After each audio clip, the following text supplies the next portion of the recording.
Allez, bonjour, merci d'être avec nous. Comme chaque semaine, c'est parti pour un nouveau numéro de Ça vaut le coup sur Boursorama, l'émission qui donne du sens à votre épargne. Aujourd'hui, votre invité, Pierre-André de Chalandard, le PDG de Saint-Gobain. Bonjour. Bonjour. Merci d'être là avec nous. Alors, petite question, parce qu'on va parler beaucoup de ESG. Lors de vos échanges avec les analystes, avec les gestionnaires de fonds, lors des roadshows, est-ce que vous voyez de plus en plus ces sujets, des questions autour de ces sujets qui vous sont posées? Vous sentez que c'est devenu vraiment quelque chose de... Écoutez, il y a 7-8 ans, il y avait la Caisse des dépôts et 2-3 investisseurs suisses. Depuis 2-3 ans, il y avait beaucoup des roadshows spécialisés là-dessus. Et là, maintenant, c'est mainstream. Sur nos résultats annuels, première semaine de mars, donc j'ai fait des roadshows, j'ai eu à peu près 40% des questions qui étaient sur ces sujets. C'est exponentiel depuis un an. Voilà. Et donc on peut dire et c'est plus des fonds spécialisés, et c'est plus le gros changement de cette année, c'est que avant c'était à l'intérieur des fonds, il y avait des équipes spécialisées sur ces sujets-là qui de temps en temps étaient invités. Maintenant c'est les gérants, les buy-side, les analystes qui posent des questions là-dessus. Étrangers, américains. Alors européens, et ça commence à devenir américain aussi. C'était la nouveauté de cette année, c'est que maintenant il y a aussi les Américains. Et donc, on peut dire que de plus en plus, maintenant, il y aura une pression des marchés Bien sûr. pour être plus vertueux sur ces critères de ESG. Surtout, j'imagine surtout l'aspect E d'ailleurs de ESG, non? Alors, nous, les trois sont importants, si vous voulez. Nous, le E, c'est notre business model. Donc, on insiste beaucoup sur le E. Le changement climatique, c'est une source d'opportunités fantastiques de business pour Saint-Gobain. Alors, c'est aussi un travail qu'il faut faire. S et G, c'est nos valeurs. Saint-Gobain, si vous voulez, a toujours été pour le capitalisme des parties prenantes. Dans les vieux débats qu'il y avait, vous savez, Friedman, il est mort par rapport au capitalisme des stakeholders par rapport aux shareholders. Et parce qu'on a vu que ça faisait sens pour les actionnaires. Donc je pense que maintenant, c'est pour tout le monde. Bon, après, on se dit, mais rappelez-nous en quoi les matériaux de Saint-Gobain font partie de la solution, justement, pour notre transition énergétique. Écoutez, c'est très simple. Les émissions de gaz à effet de serre dans le monde, c'est à peu près un tiers, c'est lié au monde du bâtiment. Ouais. Bon, en France, c'est un petit peu moins grâce à l'électricité nucléaire, mais c'est 40% en Europe, 25% à peu près en France. Bon, et donc, si vous voulez régler le problème dans les bâtiments, 70% de ces émissions de CO2, c'est lié au chauffage ou à la climatisation. Et donc, pour ça, la solution, c'est très simple, c'est l'enveloppe du bâtiment. Il faut isoler l'enveloppe du bâtiment. Après, on peut mettre des instruments pour piloter et puis avoir un chauffage plus efficace. Mais au départ, c'est quand même... éviter la déperdition.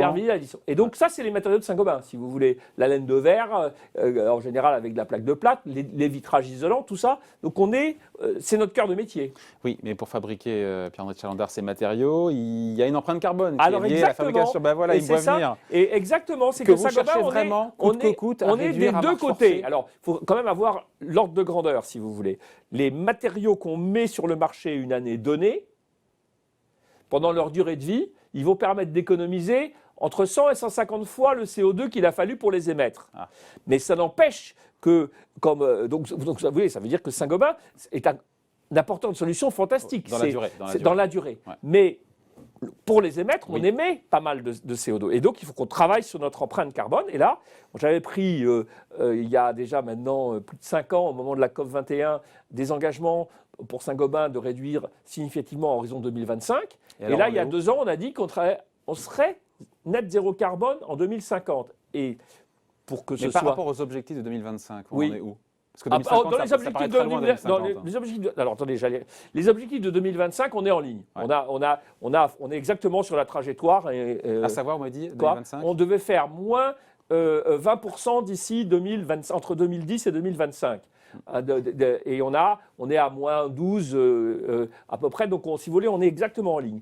L'année dernière, en novembre 2020, on a redonné des objectifs à horizon 2030 qui ont été validés par l'organisme qui fait référence, qui s'appelle la Science Based Target Initiative, et qui nous mettent sur la trajectoire de 2050. Parce que 2050, vous avez raison, c'est loin. On ne sera pas là pour voir ça. Mais attendez, c'est ça très, très intéressant. Et dans Saint-Gobain, maintenant, tous les chercheurs en sont convaincus. Nous, on fait des usines qui durent 20, 40 ans. Une usine de verre plat, une fois qu'on la met en service, elle va durer, sans s'arrêter, 20 ans. Et donc, si on veut que les usines qui existent en 2050, elles soient neutres en carbone, il faut que celles qu'on commencera à faire en 2030 soient comme ça. Donc en fait, il me reste moins de 10 ans pour faire des usines qui soient neutres en carbone. Donc on n'a pas beaucoup de temps. Et vous serez prêt? Eh bien on sera prêt. On s'est assuré qu'on serait prêt. Alors on ne sait pas encore partout comment on va faire, les disruptions. Là, si vous voulez, on a maintenant des objectifs à 2030 qui ne sont pas des ruptures de procédés majeures. Mais on sait que d'ici 2030, on doit savoir pour tous nos procédés comment on va en faire. Mais ça, on ne veut pas le décider trop vite parce que ça dépendra aussi du mix énergétique dans les différents pays. Je vais vous donner un exemple. Si je prends la laine de verre, aujourd'hui, la laine de verre, on sait la faire soit au gaz, soit à l'électricité. En France, on la fait à l'électricité. Nucléaire. Et donc, notre laine de verre, quand on la fabrique, il y a très peu de CO2. Ouais. En Allemagne, aujourd'hui, on est au gaz. Si on basculait à l'électricité en Allemagne aujourd'hui, j'augmenterais beaucoup mes émissions de CO2. Parce que l'électricité, parce que l'électricité, elle est pas mal au charbon. Elle est un peu avec les éoliennes, mais elle est aussi avec le charbon. Surtout charbon. Et donc, en fait, il faut qu'on sache quel sera le mix énergétique. Donc moi, je ne pourrais pas y arriver tout seul. Et puis, il y a des procédés sur lesquels on va électrifier de façon massive, et puis il y a des procédés sur lesquels on aura pas forcément l'électricité, on pourra avoir un peu d'hydrogène, un peu de biomasse. Et donc on a décidé de mettre une enveloppe de 100 millions d'euros par an, à partir de cette année, jusqu'en 2030, tous les ans, donc ça fait plus d'1 milliard, sur ces sujets-là, à la fois en investissement et en effort de R&D, pour aller dans cette direction de la décarbonation. Donc vous voyez, on apporte beaucoup de solutions, mais on travaille aussi sur notre empreinte. C'est un investissement, donc c'est un coût, ou c'est aussi une source de performance, l'ESG, pour vous? Alors l'ESG, c'est, je pense que, d'abord, si vous voulez, moi je ne peux pas avoir comme business model d'apporter des solutions et pas travailler sur mon empreinte. Il y a un sujet de cohérence aussi. Or, les solutions, c'est évidemment une source d'opportunités, de business, de rentabilité pour Saint-Gobain. Donc il faut aussi qu'on travaille, c'est un tout si vous voulez. Voilà. Et je crois globalement que les entreprises qui sont bonnes sur ces sujets-là, il y a de plus en plus de rapports qui sortent, eh bien, elles sont meilleures surtout.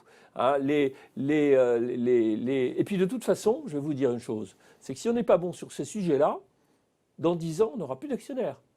Les investisseurs, ils auront autre chose. Parce que les investisseurs, ils changent à toute vitesse sur ce sujet-là.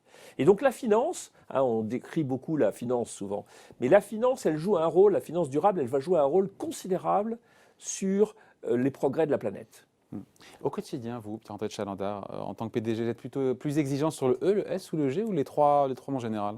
Les trois sont importants. Le E, comme je vous l'ai dit, c'est très facile pour nous à chiffrer.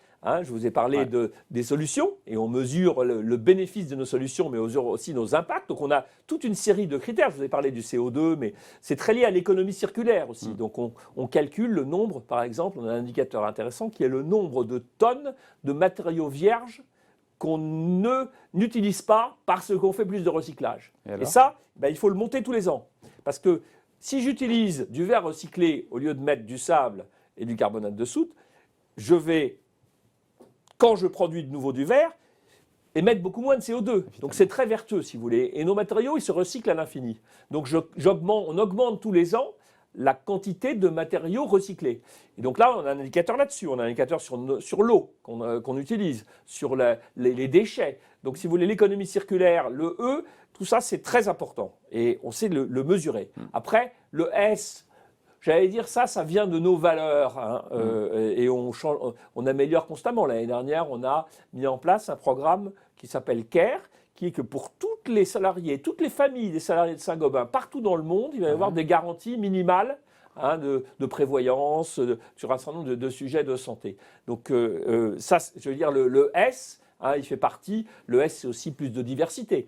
On a des objectifs importants dans ce domaine-là. Donc le S, ça fait partie, j'allais dire, de nos valeurs. Bon, quant au G, je pense qu'en termes de gouvernance, on a toujours été très attentif à ça. Ça fait aussi partie de nos gènes. Et le fait de dissocier cette fonction de PDG entre président et directeur général dans les prochains mois, c'est aussi pour vous une façon, ou pas du tout d'ailleurs, de tendre vers une meilleure gouvernance, ou c'est aussi prolonger le plaisir en devenant président? Alors il se trouve, si vous voulez, je pense que c'est le conseil d'administration qui a regardé ces sujets, et qui a décidé que c'était une bonne manière de faire la transition. Et moi, je pense que quand on est dans une entreprise qui va bien, et si je j'arrête mes fonctions de directeur général un an plus tôt que ce qui était prévu. C'est aussi parce que je pense que la tendance est bonne et que c'est le bon moment, du coup. Hein. Quand ça va bien, je pense que c'est bien qu'il y ait une transition et je pense que, de ce point de vue-là, je peux aider pendant un moment mon successeur. Hein, donc on a choisi cette solution-là. Après, quelle est la meilleure forme de gouvernance? Les anglo-saxons disent qu'il faut dissocier. Moi, je constate que le système qu'on a eu chez Saint-Gobain, il a bien marché. Donc je suis un peu plus agnostique sur ces sujets-là. Et voilà, le conseil d'administration verra. Mais le système français, il est souvent critiqué, mais il n'a pas que des défauts. On sent vos préoccupations en matière d'éthique, évidemment, et de transparence. Sur la question de la rémunération, Pierre-André Chalandard, est-ce que votre rémunération est suffisamment indexée sur ce qui est non financier, sur le climat, avec des objectifs qui sont différents des critères financiers? Elle pourrait l'être encore plus, mais d'abord, ça augmente, et ça l'est beaucoup plus que dans beaucoup d'autres entreprises. Donc, si vous prenez ma rémunération de long terme, donc les actions de performance, c'était 15% qui étaient liés à des objectifs ESG. C'est passé l'année dernière à 20%. Et c'est d'ailleurs la même chose pour les 2000 cadres qui ont des instruments de long terme. Donc, il y a 20%. Sur ces 20%, il y en a 10% qui sont liés au CO2. Après, il y en a 10% qui sont liés à un indice 5% qui sont liés à un indice de diversité et 5% qui sont liés au sujet de la sécurité. Donc, on a 20% de ma rémunération de long terme. C'est plus que le reste du marché, le reste des présidents. C'est plus 20%. Et alors, sur ma rémunération annuelle, il y a la partie variable, il y en a les 2 tiers qui sont liés à des objectifs financiers. Et il y en a 1 tiers qui est lié à des objectifs qu'on dit qualitatifs. Mais sur ce tiers, il y a en général 3 objectifs, 3 ou 4. Et là, il y a toujours un de ces objectifs, c'est RSE. Donc ça fait à peu près 10%. Saint-Gobain fait partie des bons élèves? Saint-Gobain fait partie, je crois, des très bons élèves. Il faut continuer. Il faut continuer. Et la barre, je pense que la barre monte. Le curseur bouge. Il atterrira où dans les prochaines années? On peut imaginer du moite-moite? Je sais pas. Mais je pense que ça va continuer à progresser. Il y en a qui sont au-delà de Saint-Gobain déjà. Je pense qu'il faut raison garder. Nous, on évolue progressivement. Voilà. Euronext a lancé il y a quelques semaines une version éthique du CAC 40, le CAC 40 ESG. Oui. On a vu 9 pensionnaires du CAC 40 en être exclus, dont Airbus, Hermès, Total, Dassault Systèmes, j'en oublie. Oui, Saint-Gobain. Et là, on se dit... Alors, j'étais furieux. Et ce qui m'a, je trouvais intéressant, si vous voulez, c'est qu'il y a beaucoup d'analystes qui ont dit cet indice, il ne doit pas être très bon s'il n'y a pas Saint-Gobain. Donc, je peux dire que moi, je ne suis pas content de ne pas y être. Sur quel critère? Mais je pense qu'il y a un problème. Voilà. Et donc, on a eu des relations un peu de dialogue probablement insuffisantes, parce que l'Euronext s'est appuyé sur Vigeo. Oui. Et donc, je pense font du bon boulot, j'espère que ça va se... écoutez, en l'occurrence, non. Et je pense que ça va être corrigé rapidement. Il y a eu une incompréhension. Donc, ça va rentrer dans l'ordre, j'espère, assez rapidement. Mais je pense qu'il y a un problème, oui. Parce qu'on est en général très, très bien noté partout. Bon, voilà, donc c'était le sujet. C'est un truc, vous avez mis le doigt sur un truc qui oui, parce qu'on peut effectivement, c'est une bizarrerie de se dire... C'est bizarre, c'est pas normal. Parce que même pareil, la question se pose aussi pour Dassault Systèmes. Je suis à la place du patron de Dassault Systèmes, on doit se dire mais pourquoi est-ce que... Je pense qu'il y a un problème. Voilà. Bon, c'est comme tout au début, il y a des corrections à mener. Oui, d'ailleurs c'est intéressant parce que ça montre que tout ce débat sur le ESG, c'est un débat qui est compliqué. Nous, aujourd'hui, si vous voulez, il y a énormément de notes, de référentiels et qui sont tous un peu différents. Donc ce serait plus simple s'il y avait une certaine standardisation, mais on n'y est pas encore. Et on y viendra. On va y venir. Parce que c'est le sens de l'histoire. On va y venir, oui. Merci d'avoir été avec nous, Pierre-André Chalandard, le PDG de Saint-Gobain. Merci. Merci. Allez, à présent, on est avec Arnaud Baudouin. Bonjour. Bonjour David. Vous êtes gérant action chez Ophi AM. Vous avez du Saint-Gobain en portefeuille. Vous avez dû écouter attentivement ce que nous a dit le président de Saint-Gobain. Oui. Pourquoi plus que jamais vous voulez conserver cette position? Ou pas d'ailleurs? Je pose la question. En fait, cette position, elle n'est pas historique dans le portefeuille, cette position. Elle a un peu plus d'1 an et elle a été très largement renforcée au cours de l'année dernière.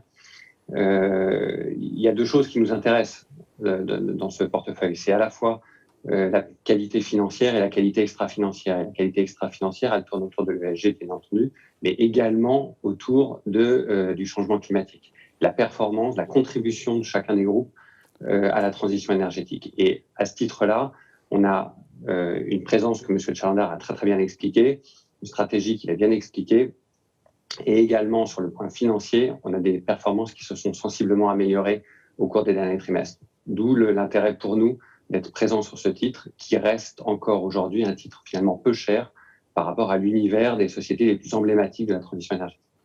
Et en quoi, justement, la stratégie ESG de Saint-Gobain vous a convaincu et vous convainc aujourd'hui, encore plus? En fait, il y a deux volets. Il y a le volet interne à l'entreprise et sa volonté de s'engager en tant qu'acteur responsable. Et donc, ça veut dire avoir sa responsabilité environnementale.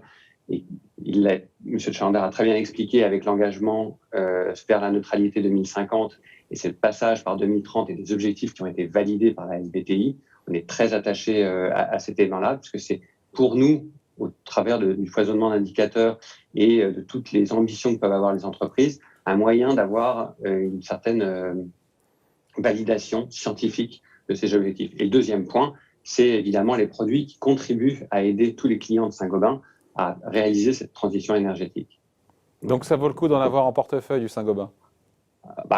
Dans l'environnement actuel, oui, puisque vous avez à la fois une société qui est assez peu chère, une croissance qui revient, un environnement qui va être porteur par à la fois des marchés plus dynamiques et tous les plans de relance qui vont soutenir l'activité de Saint-Gobain, que ce soit en France, en Europe ou aux États-Unis notamment. Merci Arnaud Beaudoin. Merci d'avoir été avec nous. Nouveau numéro de Ça vaut le coup, c'est la semaine prochaine sur Boursorama.